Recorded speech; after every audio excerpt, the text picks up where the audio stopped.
Hello friends, मैं Amit Kaushal, Jupiter study abroad consultants Chandigarh से। आज की वीडियो है कि एक सर्वे अभी हुआ है जो कि इनफैक्ट दो सर्वे हुए हैं।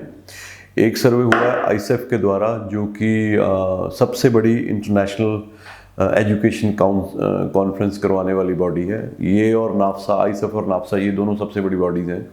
तो आईसेफ ने सर्वे किया है जिसमें और ये सर्वे ऑल अक्रॉस द ग्लोब हुआ है। स्पेशली इसमें जो कंसल्टेंट्स जिन्होंने सर्वे में पार्टिसिपेट किया वो कंसल्टेंट्स थे जो कि सबसे ज़्यादा इंग्लिश स्पीकिंग कंट्रीज़ में स्टूडेंट्स को भेजते हैं। तो ये सर्वे ने सबको चौंका दिया। चौंका इसलिए दिया है कि जैसा आप जानते हैं कि बहुत देर से Canada was the number 1 student destination across the globe because of many reasons. क्योंकि वहाँ पे कॉस्ट ऑफ एजुकेशन जो थी वो एज़ कम्पेयर टू अगर हम डिप्लोमा या वोकेशनल कोर्सेज़ की बात करें तो कम थी। वीज़ाज़ बहुत लग रहे थे और उनकी इमिग्रेशन डिमांड बहुत थी। Stay option of long stay was there.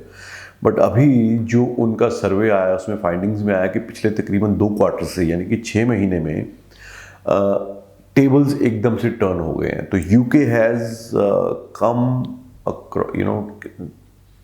Come at number 1 position in terms of students interest in applying there applications. और उसमें सोल रीज़न जो उन्होंने बताया वो यही बताया है कि the processing of visa in UK के किसी भी यूनिवर्सिटी के लिए जो एम्बेसी की प्रोसेसिंग जो टाइमलाइन है वो सबसे फास्ट है, with in the turn around time है और किसी भी तरह की कोई किसी को दिक्कत नहीं आ रही है। और उन्होंने ये भी बोला है सर्वे में कि तकरीबन 99 to 98 to 99% केसेस में students who have got the CAS letter from the university have got their visas on time and they've been able to start their education or studies in UK physically। ये नहीं कि online start करके बाद में चले गए, no. सो इस चीज़ की वजह से अब देखिए, no doubt UK's international education reputation was always among the top 2। मतलब यूएसए के बाद यूके का ही नाम आता था। But because of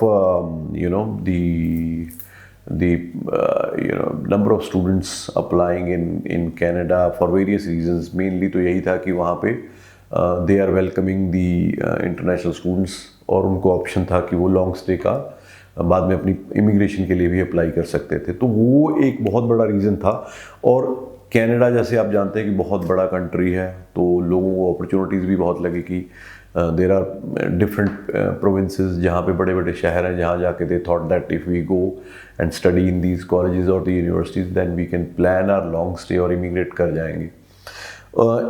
having said that and in spite of being the top destination of the majority of student, I wouldn't say कि 100% students का ही फेवरेट डेस्टिनेशन था Canada, but I would say कि अगर हम हिंदुस्तान की बात करें तो तकरीबन 80% students were inclined before pandemic to study in Canada, but during pandemic the processing of visa applications by the IRCC that has not been handled in a way that should have been because pandemic was same to all the countries, but the way UK embassy handled the applications was I think among the best, if not one of the best, I would say it was the best because English speaking countries में अगर हम बात करें, New Zealand ने अपने border बंद रखे, Australia ने अपने बॉर्डर बंद रखे, कनाडा ऑल्दो दे मतलब इन दोनों ने, न्यूजीलैंड और ऑस्ट्रेलिया ने तो अपनी वीज़ा एप्लीकेशंस भी नहीं ली। उसके बाद यूएस ने अपॉइंटमेंट्स, अपनी पर्सनल अपॉइंटमेंट्स जो थी वीज़ा के लिए वो बंद कर दी। UK was accepting the application and UK was giving the visas then also because I remember in 2020 also they took applications for September intake और बहुत सारे स्टूडेंट्स वहाँ पे ट्रैवल कर भी गए थे सितंबर में और तब तक तो वैक्सीनेशन भी नहीं आई थी।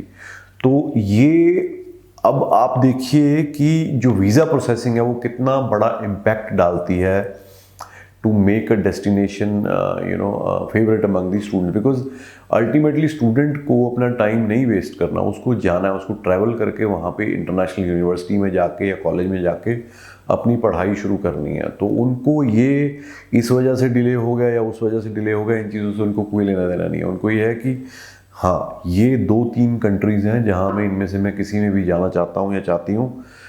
इंग्लिश स्पीकिंग कंट्रीज़ हैं, रेपुटेशन अच्छी है, अच्छी यूनिवर्सिटीज़ और कॉलेजेस हैं। ये नहीं मिल रहा, यहाँ नहीं हो रहा, तो यहाँ जाओ। तो UK has come up as the most favourite destination in terms of visa processing for inter.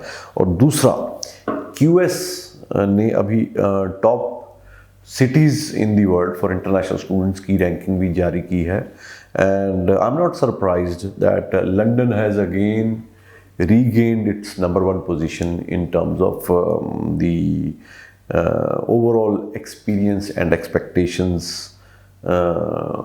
of the international students and the attractiveness in terms of destination. Criteria क्या रखा गया है, इन्होंने बड़ा अच्छा मेंशन किया है यहाँ पे।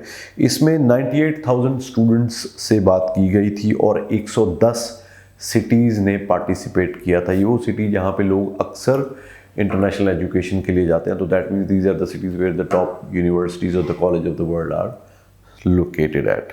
तो 98,000 स्टूडेंट से ये सर्वे किया गया। क्राइटेरिया क्या था? क्राइटेरिया था स्टूडेंट मिक्स, मीन्स वहाँ पे क्या डाइवर्स नेशनैलिटी के स्टूडेंट्स हैं और how welcoming the cities are to the international students. तो ये एक there were 5 parameters on which this study was done. ये एक था। दूसरा, डिज़ायरेबिलिटी, स्टूडेंट्स के लिए सेफ था और पोल्यूशन लेवल तो कम ज़्यादा नहीं थे। Then employment, youth employment, part time and full time, ये भी एक क्राइटेरिया था। Then affordability, cost of living and cost of education of course. Then students voice, that was very important. Students voice यानी कि स्टूडेंट से उनसे opinion लिए गए, opinions about cities friendliness, approach to sustainability and the infrastructure. So ये 5 जो थे parameters थे, तो इनमें इन्होंने ये रैंकिंग की है जिसमें नंबर 1 पे लंदन है। तो मैं आपको बता देता हूँ कि टॉप 10 सिटीज़ कौन से हैं जो इसमें क्यूएस रैंकिंग 2022 में आए हैं। उन्होंने ये भी कहा है साथ में कि there are many cities which were performing well before the pandemic, but इस बार उन्होंने बड़ा poorly परफॉर्म किया है on these parameters। और इसमें कहीं ना कहीं वीज़ा प्रोसेसिंग का भी आई वुड से की रोल है, बिकॉज जब मैं ये रैंकिंग आपको बताऊंगा तो आपको कहीं ना कहीं ये चीज़ समझ में आ जाएगी। लंदन नंबर 1 पे है, म्यूनिक जो जर्मनी का सिटी है जहाँ पे बहुत अच्छी यूनिवर्सिटीज़ हैं, म्यूनिक नंबर 2 पे है, Zurich is in Switzerland number 3 पे है, मेलबर्न ऑस्ट्रेलिया में नंबर 4 पे है, बर्लिन जर्मनी में अगेन नंबर 5 पे है, टोक्यो जापान नंबर 6 पे है, पेरिस नंबर 7 पे है, सिडनी नंबर 8 पे है, एडिनबरा जो कि स्कॉटलैंड में है वो नंबर 9 में है। उसके बाद कनाडा की अगर मैं बात करूं, कनाडा की सिटीज़ की मॉन्ट्रियल नंबर 13 पे है, टोरंटो नंबर 14 पे है, न्यूयॉर्क अमेरिका का न्यूयॉर्क मेन नंबर 17 पे है और वैंकूवर नंबर 19 पे है। सो आप ये देख सकते हैं कि किस तरह से यूके ने और यूके के सिटीज़ ने इंटरनेशनल एजुकेशन पे इस टाइम अपना दबदबा बना लिया है। और ये कहीं ना कहीं इंडिकेटर है कि आज का स्टूडेंट कहाँ जाने के लिए सोच रहा है, बिकॉज उसको ज़्यादा वेट नहीं करनी है। तो कहीं ना कहीं ये आपको अपना डिसीजन लेने में भी हेल्प करेगा कि आप कहाँ जाके पढ़ना चाहते हैं। तो उम्मीद है ये एक तरह से इन्फॉर्मेशन थी which I thought that I share with you so that it will keep you abreast with the latest news and updates, so that कहीं ना कहीं आपको हेल्प करे in making your decision to select the destination for international education. Thank you so much.